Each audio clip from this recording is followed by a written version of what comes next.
Karol Śliwa from Poland. I have a question about the rules. Is FIBA planning on making any tweaks, changes on the rules or interpretations? And if you do, could you please go into the details?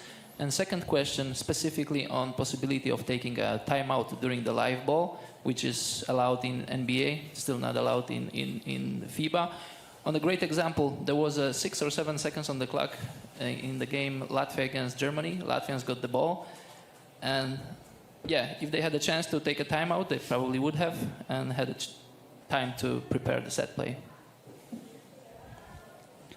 And perhaps the set play would be for a three-point shot of this same man that took the three-point shot, right? You never know. Yes, of course, you never know. That is true.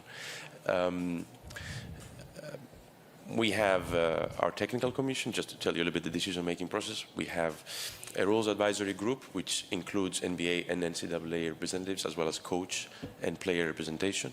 Then we have our technical commission, and the central board decides on the rules. There is a continuous review of the rules. Of course, we cannot be changing every year because we need to be responsible towards also the market. And we will have an analysis of what happened this year. You probably saw one change in the interpretation in the sense that the criteria on the unsportsmanlike foul and the way it has been officiated this year compared to the Continentals last year, I believe it was much better because you spoke about interpretation, and our referee operations team has put a lot of emphasis on that, and I think they have done a great job. Now, when it comes to the rules, I think the perception is that there are too many differences with the rules in perhaps the NBA. I don't think there are too many fundamental rules that are changed, that are different.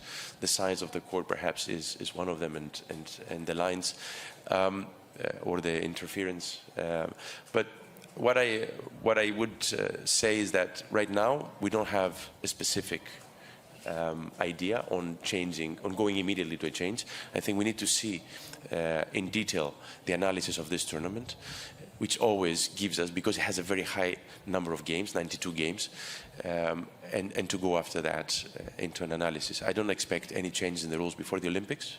That is certainly the case.